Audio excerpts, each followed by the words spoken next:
Still waiting on the Flashpoint, anybody still care at this point episode? Me too. And it is still in production. However, since I'm still working on that, Doctor Strange 2 also came out, and that's another thing it feels like we've been covering for 5 fucking years, because we fucking have. And in case you forgot, as if I was ever gonna let anyone forget, especially now, way back in 2019, I had a hunch about where that and the also just announced Disney Plus series WandaVision, set to precede it, were going, and well, keep in mind, August 2019, 2 years before WandaVision, 4 years before Multiverse of Madness, now, well, roll that beautiful bean footage. So the biggest WTF in the lineup by far was WandaVision, because a show about Vision and Scarlet Witch just chilling out happy sounds odd, and also Vision is dead, leading many to speculate that the series would involve some kind of dream or alternate reality time travel, since in the comics, Wanda's very vague and hard to explain and kind of silly powers involve being able to rewrite the fabric of reality itself if she wants to. Anyway, in the comics, when Scarlet Witch and Vision got married, they moved to the suburbs and had 2 kids of their own, even though he's a robot using magic and science because comic book, but it ended up badly because the 2 kids weren't actually real, or rather more unreal than they were supposed to have been, and the devil, like literally the devil, was involved in all of... Look, they changed what was actually going on here a few times retroactively, but basically the kids were blinked out of existence in the end, and this was so traumatic everyone who knew about it agreed it was just best to wipe the whole incident from Wanda's memory and just never bring it up again. Not a great plan. This was really stupid, and everyone really did act like it never happened for a few decades. Then in 2004, Wanda remembers her kids and goes crazy, was used as the inciting incident for Avengers Disassembled, which ended the original version of the Avengers and kicked off the entire 21st century Marvel Universe event storyline cycle, including New Avengers, Illuminati, House of M, Civil War, World War Hulk, Secret Invasion, all of it. Like even that thing where Spider-Man made a stupid mind-erasing deal with the devil, that was part of this too. It seems like a pretty clear tell that the series will be doing a Scarlet Witch creates a fake happy ending alternate universe storyline, and that it's probably not going to end well for her, because these things never, ever end well for her. And the fact that the series will shortly be followed on the release schedule by Doctor Strange in the Multiverse of Madness, in which she's scheduled to be a supporting character, leads me to ask the following question. What if what they're not saying yet is that WandaVision is going to end so badly for the title characters that Wanda isn't just the co-star in Doctor Strange 2, she's the villain?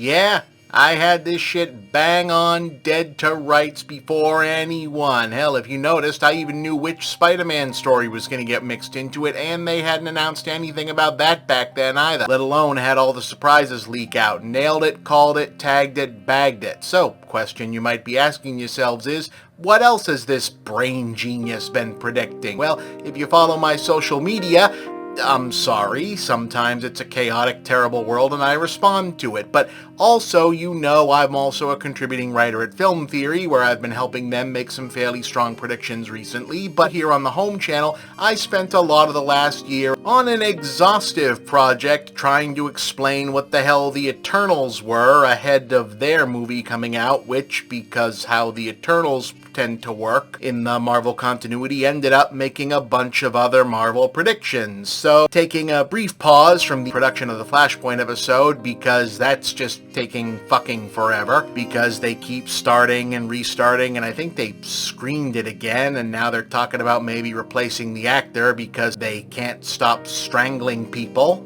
I was thinking, hey, let's go back through the pieces of that whole Eternals prediction episode that went on for well over an hour in length, as you recall, and see what else there might be for me to gloat over and what might be worth updating. So, you know, where to begin?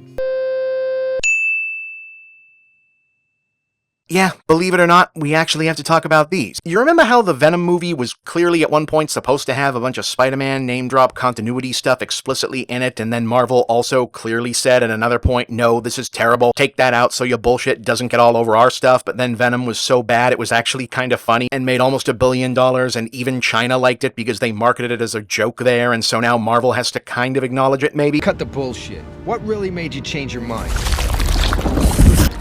You did, Eddie. They've also just once again renewed the co-production partnership whereby the Tom Holland starring Spider-Man series gets the Marvel stamp of approval. Kevin Feige holds their hand to help it not suck as much as everything Sony has done on their own over the last decade apart from Into the Spider-Verse, and officially takes place in the MCU, while Sony's other Spider-Man adjacent character movies are allowed to reference Spider-Man if they want to and use their own Spider-ish branding, and maybe Tom Holland can show up and maybe make specific episodes canonically official, but otherwise they're kinda hovering in their own hypothetical limbo state because basically everybody knows this is just a holding pattern for however long it takes Sony Japan to get tired of owning a movie studio with only 2 profitable IPs, both of which they have to share part of, and just unloads the whole operation onto Apple or whoever, and Disney takes all the Spider-Man stuff back. So, Venom didn't have any out loud concrete Spider-Man references in it, but that's expected to change for Venom 2, and it might have a couple because, hey, there's something maybe we can work with here after all, I guess. And Morbius was already so sure that the only way anyone was going to watch Jared Leto jump around like a bat was if maybe they thought there was an MCU connection stuff in there they had to see, so they went and put it in the trailer. Got tired of doing the whole good guy thing, huh?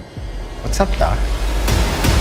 Worst crossover ever. Except look again, that's not Tom Holland's costume, that looks like Tobey Maguire's Spider-Man suit. And over in Venom 2, Let There Be Carnage, people are reading the Daily Bugle newspaper, except the Bugle isn't a newspaper in the MCU. It's an InfoWars-style conspiracy podcast hosted by that universe's version of J. Jonah Jameson. Whereas the logo design for this one, yeah, that's the same style as the old Maguire Sam Raimi movies, just like Morbius, combined with the by now ubiquitous, if not still technically confirmed, rumors of Spider-Man No Way Home, featuring former Spider-Man actors Andrew Garfield and Tobey Maguire reprising their roles alongside Holland, and former villain stars like Alfred Molina, Jamie Foxx, even possibly Willem Dafoe returning as well, have led to new speculation that whatever is happening with Sony's other proposed Spider-Man side projects, Let There Be Carnage and Morbius, are actually taking place, at least up to this point, not in the MCU, but in the same alternate universe as one of the other previous active versions of Spider-Man, possibly the Sam Raimi version in these specific cases. Now, I happen to think that makes a lot of sense. See, if the big emotional spectacle of the movie is going to be the 3 Spider-Man actors all team up, you want to make it easy and not waste screen time explaining how years and dates and timelines match up or don't. And if one of the other points is bringing these fun villains back in a fresh context, it would be fun to do it in a way that doesn't somehow undercut their original arcs or fates, or the classic films in general, by trying to retcon them into the MCU timeline full scale. It makes a lot more sense if a Tobey Maguire Spider-Man does show up, that he comes from a universe that we'll recognize as looking, sounding, feeling very much like the original movies, but wasn't exactly the same, i.e. maybe Norman Osborn and Otto Octavius didn't die or didn't stay dead, or that third movie never happened, and instead of Topher Grace, the Venom he's involved with now is the Tom Hardy Venom. Same thing for Andrew Garfield and whatever they think they need to salvage from that whole mess.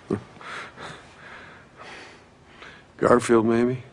Okay, so I had some of that, but not all of it. Gotta admit, I was surprised they made the quasi-retcon for the villains in the previous movies work out as well as it did thematically. Yeah, I didn't even really mind that it's ultimately just a way of reasserting the MCU Spidey is the best one because he got hip to rehabilitative justice. I mean, the movie worked, it's fine. I also like what the payoff was to Venom basically being nothing, which is just fine by me, the guy who doesn't give a shit about Venom, and the go-away memo seems to be that Venom and Morbius are the same universe, and that now also includes Vulture because reasons, and they're saying there is a Spider-Man there, but they haven't settled which one, so maybe they're waiting on that because, like I've been saying, Marvel Studios plans a movie at a time and adjust their continuity to fit retroactively. Sony doesn't plan at all, because they clearly don't really give a shit. Either way, I imagine the tiny node of Venom maybe still kicking around the MCU will get some kind of reference for.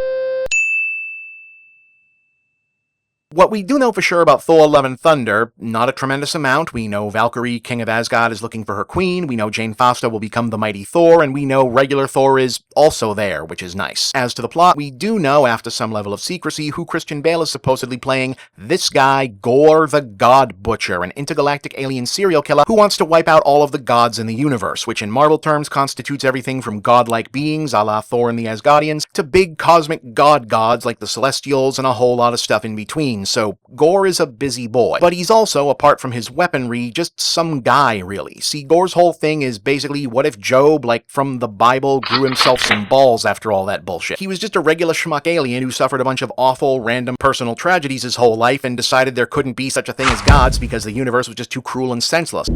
I know how you feel. And then one day, he witnessed 2 actual celestial-scale gods fighting one another to the death and realized, oh, shit, they do exist. They're just aloof cosmic assholes who don't care enough to answer prayers or help anybody. That's actually much worse. This drives Gorr insane, so he takes a magic shape-shifting weapon, which the more worse-for-wear of the two gods had been using, all black the Necrosword, and uses it to slaughter the other one, and finding that having a god's weapon makes him crazy, super powerful, and apparently immortal, embarks on a huge-ass campaign of deicidal mass murder across space and time, which, well, Russell Crowe is playing Zeus in Love and Thunder, and the Eternals and Celestials will have both already been introduced at this point with their whole we are also sort of gods thing happening by then, so yeah, a couple different ways for that to fit in. Gotta imagine we'll see or hear about a whole mess of gods, probably not the ones that billions of living people still actually worship, like in the 80s Thor and Eternals comic, getting killed by Gorr as part of the plot, and I'm thinking maybe it's time for Hercules to show up. That's a couple examples. So we have a teaser trailer and a few more details for Love and Thunder, but not a lot more since then, though we did get a look at Natalie Portman as Mighty Thor, and we had the Eternals establishing that the Celestials are extremely godlike in their MCU incarnation. Moon Knight confirmed that the ancient Egyptian gods are among us.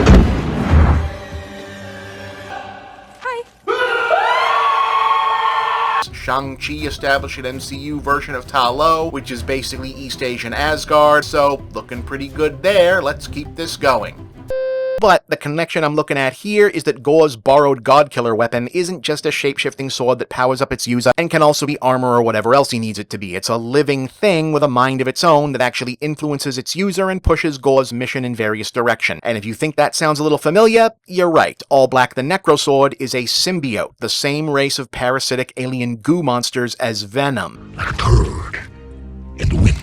In fact, it's the first symbiote, and the dark god that Gorr took it from wasn't just any dark god, it was a guy named Null, the original and likely most powerful dark god of the Marvel Universe, and the original enemy of the Celestials, whose birth at or near the beginning of time interrupted his prior reign of infinite chaotic nothingness and pissed him off, I guess. So Null created the Necrosword, and subsequently the entire symbiote race, as his ultimate celestial killing weapon, even beheading one of them way back in the day, creating the giant severed head that eventually becomes Nowhere. And that's the origin of that. So yeah, Venom and Carnage are retroactively part of the Eternals mythology as well, especially since Null eventually comes back into play in the comics for the recent King in Black storyline that makes Eddie Brock and Venom a big cosmic player and ties into another storyline and also to Thor. How about... Okay, so clipping some tangent there, but hey, something else that turns out to be a thing in that miasma is the Black Knight's evil but can be used by good sword, the Ebony Blade, is somehow connected to Null, Venom, the symbiotes, and all that stuff. And sure enough, when we finally got a look at that damn thing in the Eternals movie, it was acting a lot like a symbiote. I'm sorry. I have to try. So, seems like that might fit up together. How? Well, as noted elsewhere in the same series of videos, for the most part, other than some ill-advised, short-lived relaunches and revamps and attempts at a proper series, the main comics people were reading showcase for the Eternals-related action in the Marvel Universe of the 80s and 90s came mainly via Cersei joining the Avengers and being the extremely chaotic love interest of Dane Whitman, the Black Knight, the guy Kit Harington is playing in the movie, remember. They had adventures, they had love triangles, they had very unfortunate costume designs a lot of the time, he had red eyes at one point. These aren't exactly remembered as the best eras of the Avengers books, but you should keep in mind that until the turn of the millennium, the general concept of the Avengers as a team was less Marvel's Justice League and more Tony Stark's tax write-off halfway house and or crash pad for superheroes between steady gigs, sometimes also featuring Captain America and Thor. In any case, story events contrived for Cersei and Renaissance fair Punisher here to become joined in telepathic Eternals brain marriage, which became a useful handwave to send both of them time-traveling and into alternate universes during the 90s era of a million crossover events, possibly the most infamous but most potentially significant of which surrounded Marvel's purchase of rival Malibu Comics under their Ultraverse line of superhero books, which in turn came with its own in-house answer to the Avengers, Ultra.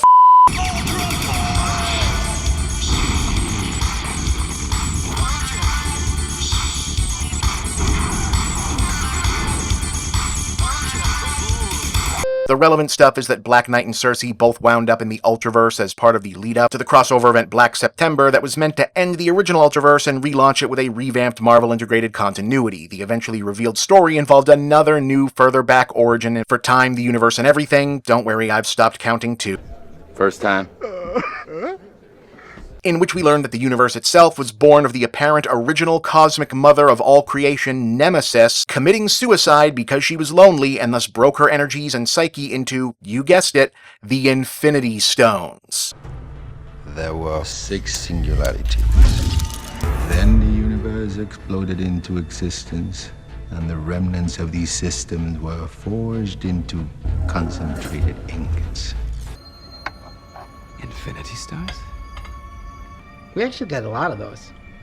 Some of the guys use them as paperweights. But, whereas previously we'd always heard there were 6 stones, space, mind, soul, reality, time, and power, it turns out there's a 7th that's been in the Ultraverse this whole time, the Ego Stone, which actually contains Nemesis at this point very villainous personality, possesses Cersei and uses her in turn to use Loki and the Grandmaster to make the Avengers and Ultraforce, which Black Knight had at this point joined, fight each other in a way too complicated scheme to reunite all of the stones in order to make Nemesis whole again so she could rule and or destroy the universe, and anyway, Black Knight defeats her because he has a magic sword and Marvel was really giving him the push at the time. Hard to believe they aren't plastering bookshelves with this one so everyone can get caught up for Kit Harington's brand new MCU role, right? Comet Castle falls. Samson Cyberblood is the new king of the star system. Long live Space Shire 7 and long live the hyperspeed throne.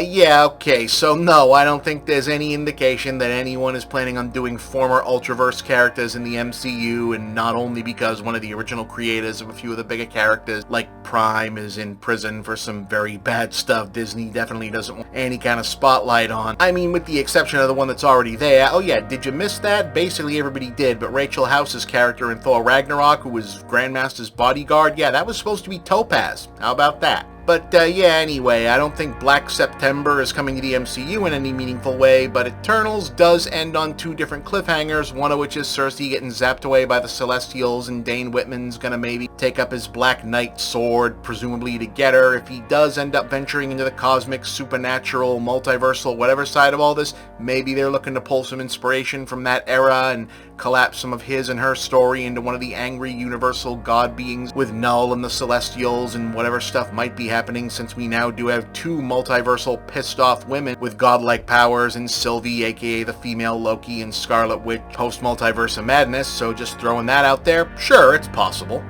Going back to the weirdness of the Sony Marvel Spider-Man deal, if you were trying to pull all of this business together in a way that made sense and didn't insult the audience's intelligence or lean too heavily on the it's a superhero movie, just go with it meta jokes even for the MCU, Null and thus the symbiotes and anything adjacent to them being a colossal problem, so at a certain point the whole thing just got shoved into its own timeline by someone powerful enough to do that up until now, and that's why we've never dealt with Venom and the rest before, is one way to handle that. And since it's already tied up in the Thor mythos, between the backdrop of the Carnage cult, Gorr using Null's weaponry, and the Thor franchise typically having been where Marvel went on the comic side to start pulling Eternals and Celestial stuff closer to the main universe, it seems as good a place as any for some of that to start happening, or at least getting dropped into the post-credits business in the movies. Or maybe involving Thor and company in the there used to be a bunch of different universes or timelines, now there's only one, except maybe there's many again, and one or more versions of your chaotic, nuanced half-brother may have something to do with that.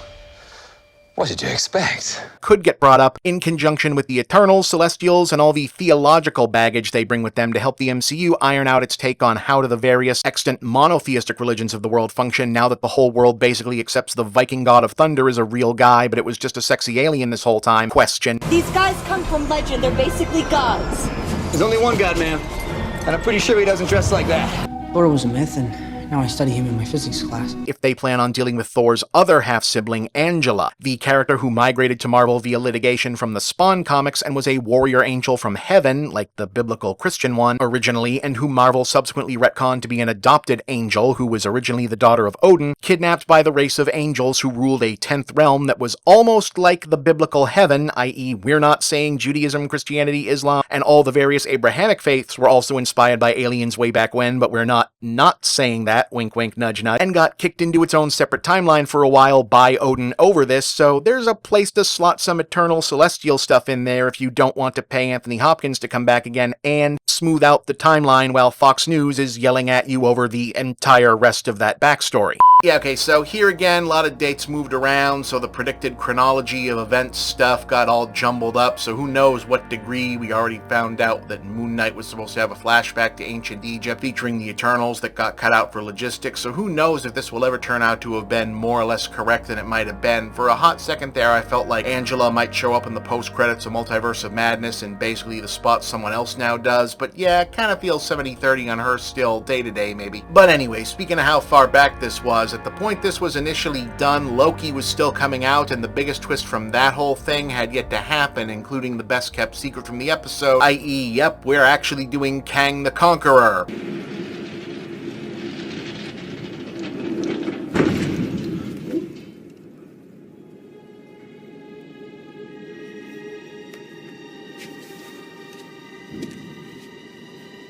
This is wild. Eventually. Since at that time, as far as anyone knew, Kang was showing up at all, it wasn't going to be till Ant-Man 3, so he didn't get recovered in this one. I'll just mix in some stuff from another episode just for when the casting rumors had started. Yeah, just to get us up to speed. Can we roll that? Comics are weird. See, Kang is basically a regular human-ish guy, more or less, with no special powers, but he's got a shitload of technology that's so advanced it's basically magic because he's a time traveler from the future, specifically the 31st century and then later, which, yes, sounds pretty optimistic, where he's conquered everything and he likes to zip back and forth into points in the past and make sure the future stays that way. After the report, we'll time travel back to 2 days ago, steal your dad's keys, and leave them here. Where? I don't know. How about behind that sign? That way, when we get here now, they'll be waiting for us.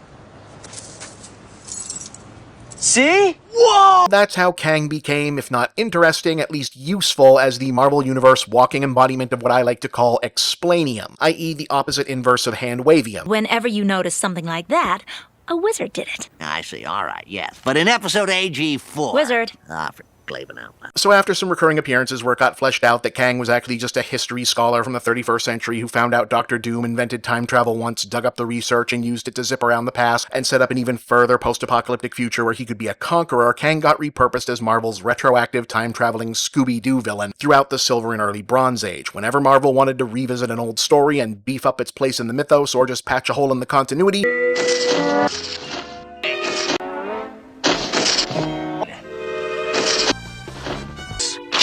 it was Kang all along. The Scarlet Centurion, that was Kang. And since he was revealed to have been the evil Egyptian pharaoh Rama-Tut, that was also Kang, despite having been introduced in the pages of a Fantastic Four comic a year before Kang's first appearance in the Avengers comic. And yeah, we haven't officially seen Kang come back on screen in any incarnation since the end of Loki, but believe it or not, Rama-Tut of all things actually did come up in Moon Knight. In the episode when they're first in Egypt and getting kind of out of control, killing off the henchmen, one of them had a denim jacket with a weird design on the back, and a few people caught it and the director confirmed it. That's supposed to be the sigil of Rama-Tut. Where it fits outside of being a reference, no fucking idea, but there you go. Anyway.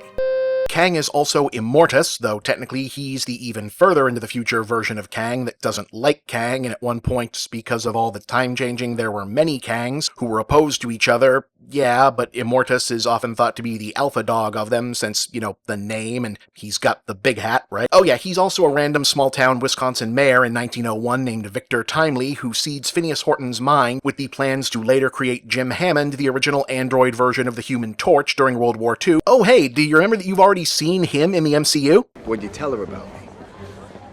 Only the good stuff. Welcome to the Modern Marvels Pavilion and the world of tomorrow. And he's also Iron Lad, a teenage Kang from his original timeline, who figures out that he's going to grow up to be Kang the Conqueror. Oh, did I not mention Kang, not his real name? Gee, that seems important. And decides he doesn't want to be a supervillain, so he's going to fix things by going back to the 21st century, dressing up like Tony Stark, and forming the teenage superhero cover band, the Young Avengers, in the wake of the first Civil War event. I'm confused. The main reason I digressed back to that in the first place is because one of the main put a pin in this because maybe it'll be a thing, but maybe not, because it's ridiculous jokes I really milked during the whole lead up to the Eternals business involved a 70s Avengers storyline called the Celestial Madonna Saga. So was the Celestial Madonna saga, which, you know what, I don't have the time or drugs to explain that thing here, and I've got a sinking feeling that another project is going to make it necessary to explain it anyway in the near future. So for now, that was where Vision married Scarlet Witch, but it was a double wedding where Mantis also married a magic tree because she was going to give birth to vegan New Age Christ or something, and Immortus officiated.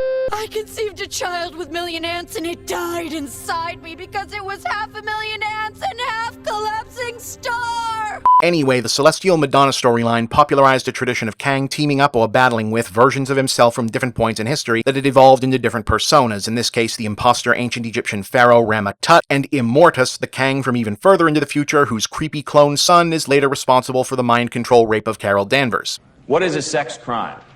Yeah, that thing. Oh, and Kang's sometime one true love, sometimes greatest enemy, Ravonna Renslayer, is a main character on Loki, so show about alternate timeline, mysterious figures who manage the continuity of history, characters specifically connected to Kang. Suffice to say, I've got some hypotheses of how Loki fits into this whole thing and has to do with at least one story with the word celestial in it. And yeah, I did that joke a few times because it really does feel like the sort of story that it'd never ever get anywhere in the MCU, except that it eventually folded into and brushed up against things like the Eternals and the Steve Englehart Vision and Scarlet Witch stories that have now suddenly become a huge part of the movies and series now, so maybe it does, and also it's technically a Kang story, but I still felt pretty good that it would never really become a factor because it's also a storyline about Mantis and the Swordsman, and MCU Mantis is such a different character from the comics, and Swordsman hadn't appeared at all in any form yet, and roll footage. Celestial Madonna refers to two characters created separately from one another in distinct storylines many decades apart, one of whom hasn't proved all that important in the recurring sense, but who is part of the Celestials as proper noun Eternals mythos. She gave birth to another Celestial called Starchild, and also she has this whole laying an evil egg in the earth thing, which if I was compressing all the Eternal stuff into a movie, that's something I'd use in place of the other more confusing things. Just a thought. Wow, even I forgot I predicted that. The Celestial Madonna saga, on the other hand, is a 1974 Avengers storyline from Roy Thomas and Steve Englehart, who, by the way, is also one of the main guys behind the creation of Shang-Chi, the Vision and Scarlet Witch miniseries, Secret Empire, and the 50s anti-communist Cap was a different evil guy story, so like a lot of the kickoff for Phase 4 has felt like a man Kevin Feige must really be a big Steve Englehart fan reveal. Short version, the original comics version of Mantis started out as a way different character from the movies. She was a Vietnamese woman martial artist who was at one point the love interest of villain-turned-hero the Swordsman, who was kind of like Hawkeye but for stabbing, and he was dead at this point, and his body was inhabited by the ghost of an alien tree, no relation, from a psychic space tree race called the Kotati, and yes, the name and the faux Native American mall kiosk spiritualism vibe you're getting from the whole thoughtful magic tree spirit thing are indeed as cringy as you're imagining. In your face, Space Coyote! Space Coyote? Who believes that Mantis is the Celestial Madonna, who, if she chooses to conceive a child with one of their race, while it assumes Swordsman's form, will give birth to the Celestial Messiah, which, because this is several years before Kirby wrote the Eternals, doesn't have anything to do with those Celestials. This is just gonna be another magical space person. So she does, and since this is yet another Avengers book with a weird magical pregnancy romance that ends with weird consent issues, and it also tried to tie up the Skrull and Kree stuff neatly before the post-Eternal stuff did, Marvel has had to go and try to retcon and rewrite this one a ton of times, most recently in the event series Empire. The kid's name is Sequoia. He's a plant guy. He's not fond of people who are not plant guys. It's a whole thing. I don't see a ton of indication that's going to come up at any point. Who knows, though? Yeah, so fast forward not even a year, and Hawkeye pops out on Disney Plus as just a totally delightful little production for Christmas, and who's in there stealing the fucking show as a not returning from Netflix breakout character, but Tony Dalton as MCU Jack DeCane, the Swordsman. Jack! Hello, sweetie. Behind you! Jack, are you okay? Never been better. On guard! Yes! I know, yeah, I don't know that him being here now means that they'll be popping over into the Guardians franchise for Cosmic Marvel and able to meet up with Mantis and act out some version of this incredibly weird, dumb tree baby storyline, but, you know, people really seem to dig his character. On Hawkeye, I agree he was a bright spot, tons of fun, his arc was surprising and ended in a nice place. I can definitely picture his weird, dumb, up-for-anything rich guy persona fitting into a version of that milieu, so maybe it's not an insane prospect. As concerns turns that franchise on a more concrete note. It does seem like we're going to find out more about what's going on with the Guardians in their supporting turn in Love and Thunder. I'm not going to spend a huge amount of time on them here because I very recently helped out with a video over at Film Theory on that very subject, and I'd toss your attention over to that. But yeah, when it comes to Guardians 3, we know so far, supposedly, that the loose thread from Part 2 was Adam Warlock. He's a crazy space guy. I'm sure there'll be time to explain him later. As well, there's a bunch of behind-the-scenes shots now of people in alien makeup for Part 3 that look less alien and more like people versions of Earth animals, like a rabbit guy, a octopus guy, I think like a monkey guy. And James Gunn tweeted a photo of custom lens caps from Wrap Day that included a number 89P13, which was Rocket Raccoon's experiment subject listing. My conclusion from this is that the thing that would connect all of those threads maybe is an old school Marvel Comics villain called the High Evolutionary. He's basically the Marvel Comics version of Dr. Moreau. He does mad science, black magic, space bullshit stuff to make animal people, and he wants to be a god. He's connected to Mr. Sinister, Spider-Woman, Adam Warlock, most of the animal-themed villains and heroes in one way or another. Pretty important dudes, so I bet that becomes a thing. Okay, what else did I think was coming up? Namor, the Submariner, and Atlantis are expected to be part of the storyline, if not the official antagonists of Black Panther Wakanda Forever, and the sinking of Atlantis is both a general go-to ancient aliens trope and pretty much always part of the Eternal Celestials business in comics, so I feel like we'll probably at least see a reference to that in the Eternals movie and then get called back to later. Moreover, speaking of Wakanda Forever, I don't know that anything as extreme as the whole giant dead Celestials bled to death on primordial Earth, and that's why so many superheroes are from their thing is imminent for the MCU itself, but I do know that where did that mountain-sized vibranium meteor that we built our country around come from in the first place has been a plot point in more recent Black Panther comics, and tying that into the Eternals or Celestial stuff just falling out of the sky at various points in time would be a pretty clean compression, trying any number of why is this place special questions you don't want to waste time on otherwise. Well, speaking of a production that got brutalized by fate and COVID in a dozen different ways since this hit, Chadwick Boseman passed away, multiple delays and logistical problems. Oh, and it turns out the whole young lady we cast as a forward-thinking science genius is actually a vaccine denialist, religious nut regressive. Someone should have looked into that. I mean, I'm sorry. I feel for everyone else on that production because the whole situation with her clearly wanting out of this contract and fucking around with the vaccination status and the press causing delays, and now this must just be a nightmare on top of what was already a difficult shoot, but I've also had to inhabit this whole gross media cloud hovering over the Marvel scene, waiting on the assumption that Chris Pratt, who I don't really have a strong opinion about other than decent actor, funny, like him in certain roles, isn't the most liberal dude on the planet, so there's this presumed countdown clock on him being the Marvel actor who's gonna ruin the magic by going all Trumpy at some point, and then instead it's fucking Shuri pulling that nonsense and Evangeline Lilly turning up for the Canadian trucker bullshit. That's hilarious, and as much of a PR headache as it is for the studio, I hope it's a wake-up call for at least a few white liberals in the entertainment press about how little they actually know about the broader global culture. I mean, I knew Letitia Wright was a fucking religious nut. Why didn't you? Anyway, the vibranium curtain of secrecy locked down on this thing really hard after that, so nobody really knows anything still. They seem to have pivoted from this being a here's the new Black Panther storyline to more of a story about all of Wakanda. People are acting like it's all but confirmed that Namor and Atlantis are the antagonists and co-stars, so I feel pretty good about that still, and there's gossip that won't go away that this is where Doctor Doom will show up first in some capacity. No idea if that's the case. But I've said all along that I think it's both possible and a good idea for Doom to be in the MCU before the Fantastic Four are, so if not here, I bet and hope somewhere else. Now, somewhat the same lines vis-a-vis sequels to big Phase 3 solo movies that morphed into something broader than solo sequels, there's also a section on Captain Marvel 2, aka The Marvels, in there, so let's roll that. There's still something of an open question as to what the status of all the interrelated Kree, Skrull, and Humans business is, given that these Skrulls, at least the one we've encountered, turned out to be unambiguous good guys in one of Captain Marvel's main narrative twists, while the Inhumans and Kree connectivity all already played out as part of the underperforming Inhumans miniseries and the now concluded Agents of S.H.I.E.L.D., both of which we still don't really know 100% the status of in terms of being considered full MCU canon at this time, and while that doesn't matter in terms of technical storytelling, it is of interest in terms of what the jumping on and off point is going to be for the traditionally Inhuman unrelated Ms. Marvel series and the Skrull-based Samuel L. Jackson Nick Fury star vehicle Secret Invasion, both of which are coming up pretty soon.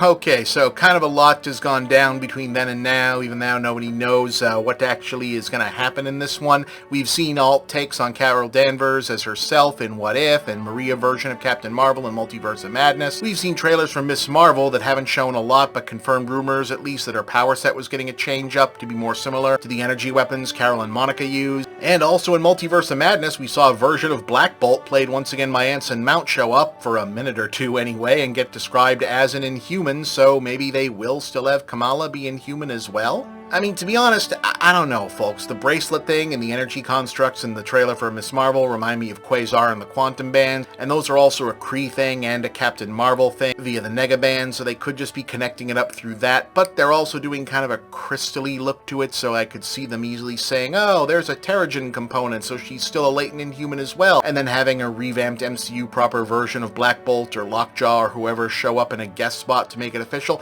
I think that'd be the best way to do it, since, let's be real about it, in the same way that I don't think the power shift is that big a deal, however it shakes out, because Kamala's civilian identity story was always more important to her characterization than her power set, apart from Lockjaw being fun in her supporting cast. The Inhumans are not that important either, and they just aren't that popular. Sorry, I don't think it's that big a deal to have them there or not have them there. I mean, Kamala Khan is bigger than a lot of Marvel properties, and the Inhumans is definitely one of them.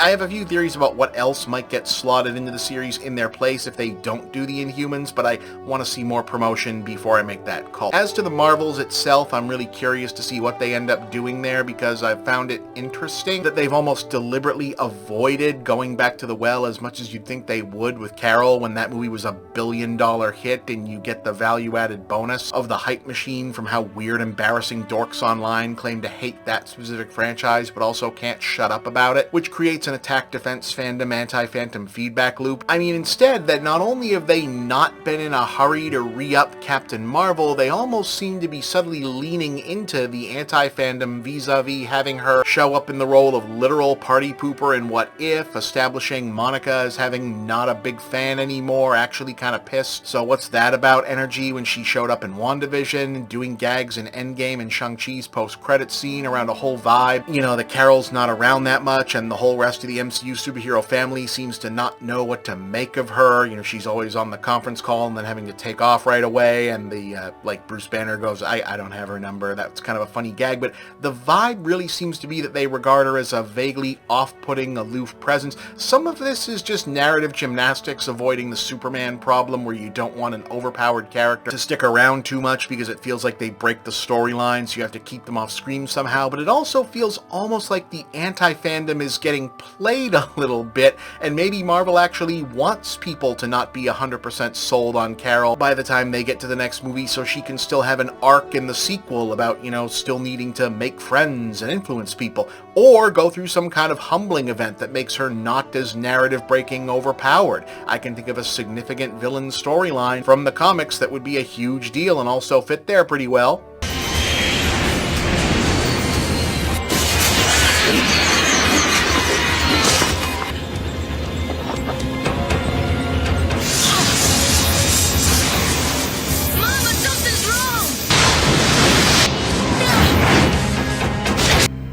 How could you do that to me, Mama?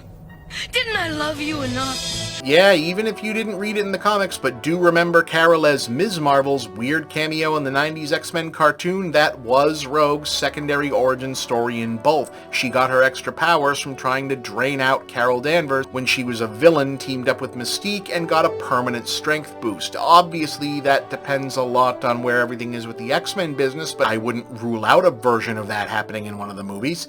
Now, as far as Secret Invasion goes, okay, you want a big swing? Here's a big swing. So the obvious how does this work problem for this series is that the Secret Invasion comic event was all about the Skrulls doing the biggest version ever of their whole shape-shifting aliens, who can you trust sleeper agent body snatcher thing, and that's kind of awkward conceptually now, at least in theory for the MCU, after the big meta twist in Captain Marvel being that the Skrulls were not just good guys, but a persecuted minority of refugees fleeing a genocide. I mean, can you really turn that particular metaphor around and go, yeah, okay, but some of them really are the bad version of scheming, sneaky foreign foreigners that you can't trust even if they look normal? I mean, maybe? I don't know. Either way, my gut is telling me that this is a red herring, and that while the Skrulls are involved, and maybe also the Kree, so we can have this be where Vision comes back and they can do a version of 3 cows shot me down from the Kree-Skrull war arc, so start looking out for cows, I guess.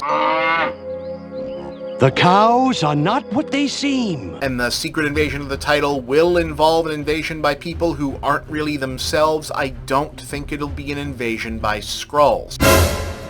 Follow my logic here. I think it's going to be an invasion by variant doppelgangers from elsewhere in the multiverse.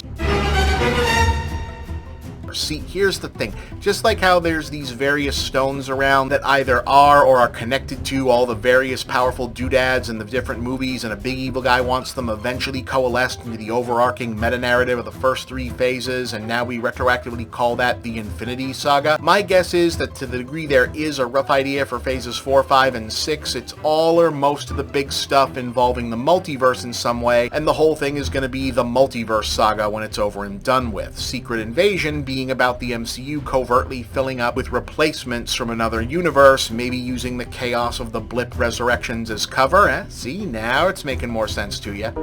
Son of a bitch. There's a lot of reasons for Marvel to do that other than just avoiding a prospectively problematic and kind of outdated storyline. It introduces a very effective hand wave, reviving and or recasting previously retired but still popular characters and explaining away weird inconsistencies. Why are some of the Netflix people different but others are the same? Secret Invasion. Why is this guy back but not this guy? Secret Invasion. Plus they can replace him and no one can tell the diddly difference. Also, the Secret Invasion comics' big lasting effect wasn't anything to do with the Skrulls. It was that the Avengers were still in a whole fucked up kind of way after Civil War and just got wrecked by the whole thing, and instead the day got saved by, wait for it, Norman Osborn. Yeah. You know, I'm something of a scientist myself.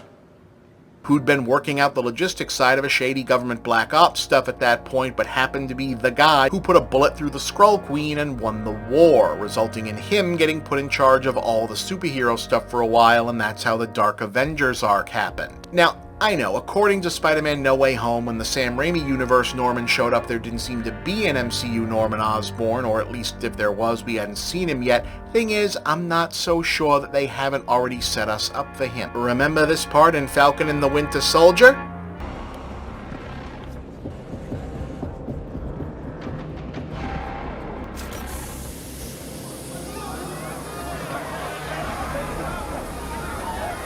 Look again.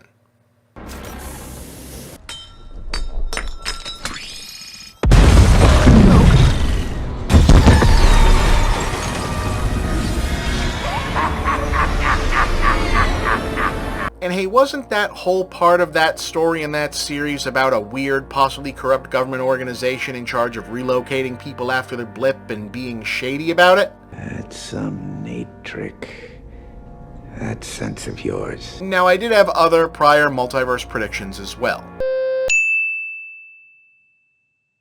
Okay, now this is a little bit tricksy because technically the 3 MCU projects generally known or strongly presumed to have a multiverse narrative happening are all coming out before Eternals does. Spider-Man No Way Home, Doctor Strange and the Multiverse of Madness, and Loki, which is currently in the middle of its Disney Plus run, but because of pandemic delays and schedule changes, that wasn't always meant to be the case, so we don't necessarily know if we'll end up seeing or hearing things that were originally meant to exist in the context of understanding that there was some much bigger new context to how the universe worked already. Everybody got that? Loki has already established the way the multiverse works, if it technically exists at all, and if so in what form, since the MCU kind of plays fast and loose with the differences between what constitutes an alternate universe, alternate timeline, or alternate dimension, are all related to the creation of the current, whatever you want to call it, of the MCU itself, and the Celestials are almost always tied in to some version of the birth of the universe and or time itself, whichever in the beginning Marvel has currently decided is the actual beginning. In at least one telling, they may have inadvertently created the multiverse by destroying an ancient being comprising an original base universe called the First Firmament, so if we're about to start yanking on those threads... Back then it was only a prophecy. Yeah. But now, in the future, the past has occurred. Just hang on a second, okay? Sure.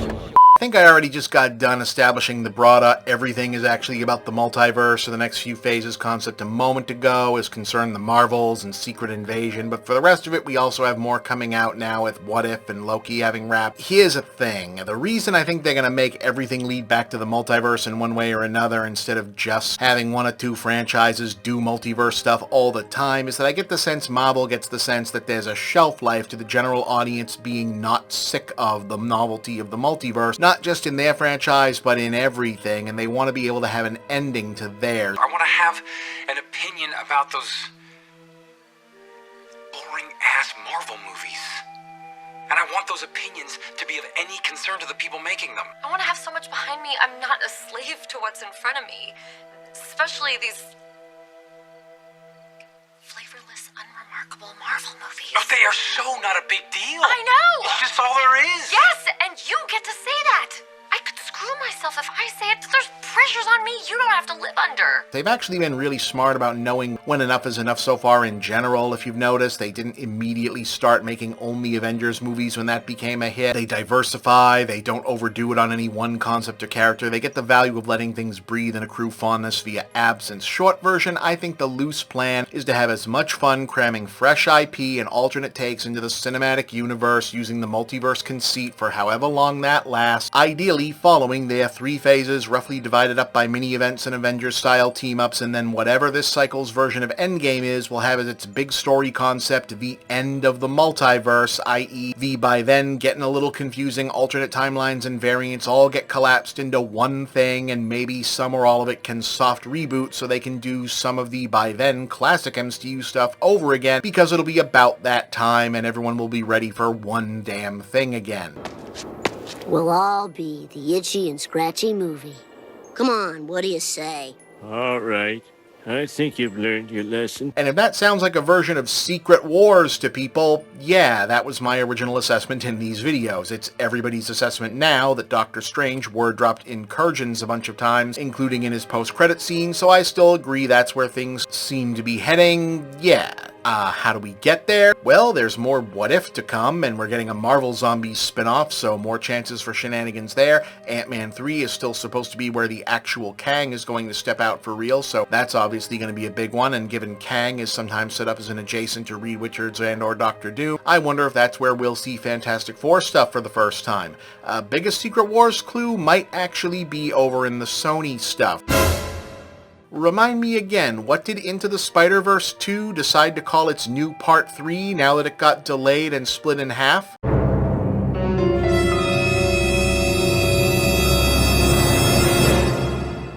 Beyond the Spider-Verse. Beyond, huh?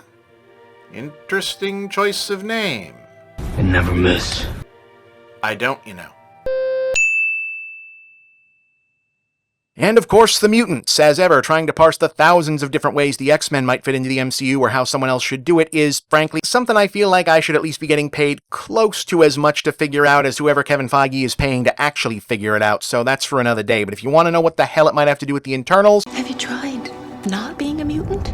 If you want the specifics, okay. Remember Kang the Conqueror from a minute ago and how one of his alt-timeline time travel personas was Rama-Tut, the Pharaoh from the future? That story actually happened before Kang was created as a character, and the time travel Pharaoh being him was a retcon that became an excuse to use the Rama-Tut version again going forward. Later, the perennial X-Men villain Apocalypse, whose origin story had already cast him as an ancient Egyptian who was either the first or among the first powerful mutants to manifest on Earth, got retconned further to involve Rama-Tut and the Celestials and Eternals into his backstory, in part to explain where his advanced technology and sense of purpose came from, but also strengthening previously hinted at concepts of the X gene being celestial in origin. Oh boy, okay, by now I think everybody is X-Men'd out, right? So I'm not going to spend a bunch of time here, because there's been no mutant stuff in the official MCU at all yet, still, Eternals or otherwise. However, Charles Xavier did show up in Multiverse of Madness, and it was Patrick Stewart again, but he was playing kind of a version of the 1990s animated Professor X, which, cool, okay. But also, that's another thing I totally predicted, but in lieu of re-explaining it here, you should go watch this episode of Film Theory, because I was a contributing writer on that, and the very elaborate theory involving the animated X-Men series presented there is highly influenced by what my prediction would be. So yeah, it would be redundant to repeat it here, and it's a good episode. You should give it a look. Moving back to stuff from my own episode here. Marvel's second superhero Civil War event was a Team Iron Man versus Team Captain Marvel story that had them fighting over the plot of Minority Report, i.e. a young Inhuman had emerged who had the power to predict the future, and there was disagreement about the morality of whether they should just ask him which bad guys they should beat up before they did crime. Some were for, some were against, can he really be certain, yada yada. It wasn't great, and it was kind of a dud compared to how involved people got in the original Civil War, and how much of an impact it had and is still having on the direction of Marvel publishing today. But you gotta remember, in context, we're talking about the movies here, and the movie context for the words Marvel and Civil War was that the trailer reveals that Captain America 3 was gonna have basically all the Avengers in it, but they were mad at each other, and now everyone, especially the two top good guys, were gonna fight each other, blew the doors off theaters at the time because this was new to the 90% of the world that doesn't read the comics and doesn't see this happen all the time, and people got way the hell into it. He's my friend. So was I.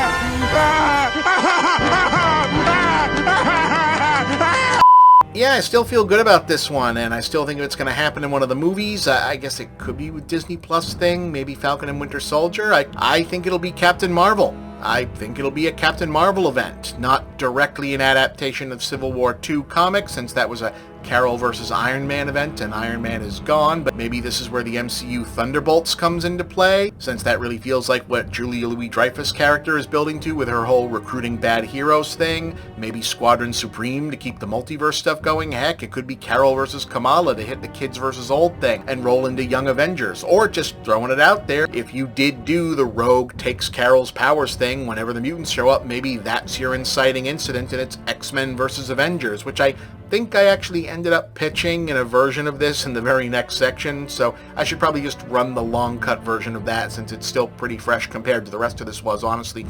Roll clip. Have you noticed that Phase 4, while still hammering away at the MCU's constant recurring themes of making one's own destiny, collective or mutually supportive action, overcoming brute individual will, and the legitimacy of communal bonds and found family over traditional institutional structures, is also going very hard on some fresh key notes, very prominently, specifically anti-authoritarianism, questioning of abusive establishment power, and focusing a lot of attention on legacy characters inheriting superhero mantles and or younger heroes, period. Miss Marvel and Ironheart are both getting their own Disney Plus shows, with Miss Marvel herself and Monica Rambeau both set to graduate to the Marvels afterward. The Hawkeye series is about Clint training Kate Bishop as his apprentice and eventual new Hawkeye. Falcon and the Winter Soldier not only featured Sam, officially becoming the new Captain America, but also Elijah Bradley and his grandson Eli, who in the comics eventually becomes the Patriot. She-Hulk will also bring in the Hulk's half-alien son Scar, supposedly into the mix. It's hard to imagine Marvel will resist the emotional payout from WandaVision fans by eventually resurrecting Tommy and Billy, aka Speed and Wiccan, and it's even harder to imagine that the Miles Morales version of Spider-Man, or Spider-Gwen for that matter, will avoid live-action incarnations for that much longer, especially if Tom Holland does show up in Spider-Verse 2. So that's a bunch of kids, teens, young adults, and grown-up heroes connected to the same, right? Well, for those of you who had other things to do for the last 4 or 5 years than follow this various storyline spinning out of the Civil War II event in the comics, some of the actual better ones involve Marvel taking a heavy lead into the politically activated youth moment in popular culture. How do you do, fellow kids? What? By doing a bunch of stories about their teenage heroes, particularly the newer, more diverse ones created or revived over previous years, getting disillusioned with the grown-ups over their behavior in Civil War II, and in general, getting their screw you, we'll do things our way on in the face of an earnest, if fairly transparent, attempt to market comics to a generation of American teenagers living through the early system shock of having grown up knowing only the Obama era and now seeing not only the bad guys, but the worst possible version of the bad guys suddenly running the show again, culminating in a fairly recent government crackdown storyline called Outlawed that was published mainly online because pandemic, and involved the government actively hunting and jailing teen heroes, specifically under a law named for Kamala, banning people under 21 for doing superhero things. And if you don't see how a story set up where anyone who ever uttered some version of "Children, you put down your entertaining and beloved Marvel products right now," you will never play again!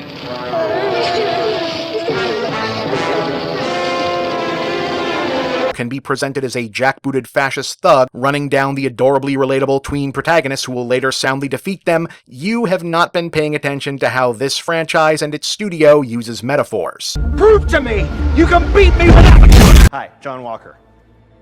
Captain America. I think we got off on the wrong foot. Not with subtlety. Oh, and you know which incoming Marvel franchise fits so perfectly with teen heroes with powers versus authority figures who want to suppress them that Marvel had to shove them off to their own literal island during all of this in the comics to avoid how similar it was to their own previous stories? The X-Men. So maybe you just smush these two concepts together for the movies, like instead of an Inhumans, Civil War II is fought over a mutant, or the mutant question in general. Maybe Civil War II is Avengers versus X-Men, and the aftermath with the angsty teen rebels is also mostly X-Men stuff. Wouldn't be the first time the MCU has arrived at a good idea by shoving multiple decades of stories into one thing. Yeah, so that still sounds pretty much like what I'd be predicting or suggesting if I was calling this blind right now, honestly. Not to sound smug, but that makes the most sense to me.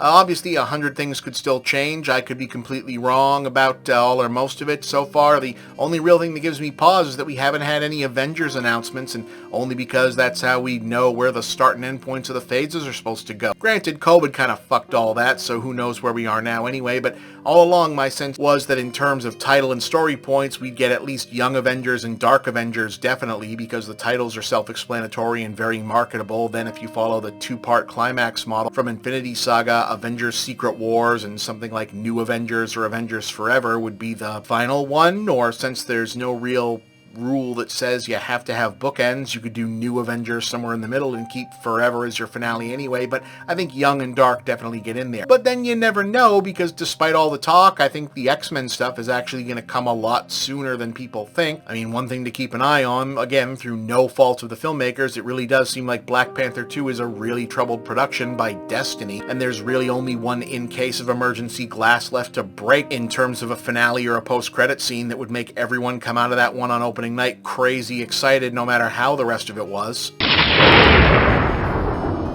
Try to look surprised. But yeah, if the X-Men stuff suddenly broke and that kind of took over the whole run of things, that would likely upend everything and change the whole trajectory. Yeah, so that's my big pile of MCU projections. Not so much a video as giant Pepe Silvia corkboard in video form, but hope you found it watchable. People are telling me they kind of like this informal talking to the camera thing. Eventually, I hope I get the sample rate and audio sync on the microphone to work out, in perfect sync. But I kind of like this. I might keep going back to this more. I think this works. But hope you like this one. Found it interesting. We'll see if I continue to be mostly right about this stuff. Look forward to the Flashpoint episode, which is in production in tandem with this and should come out hopefully soon. And, I'm Bob, and that's the big picture. Yeah.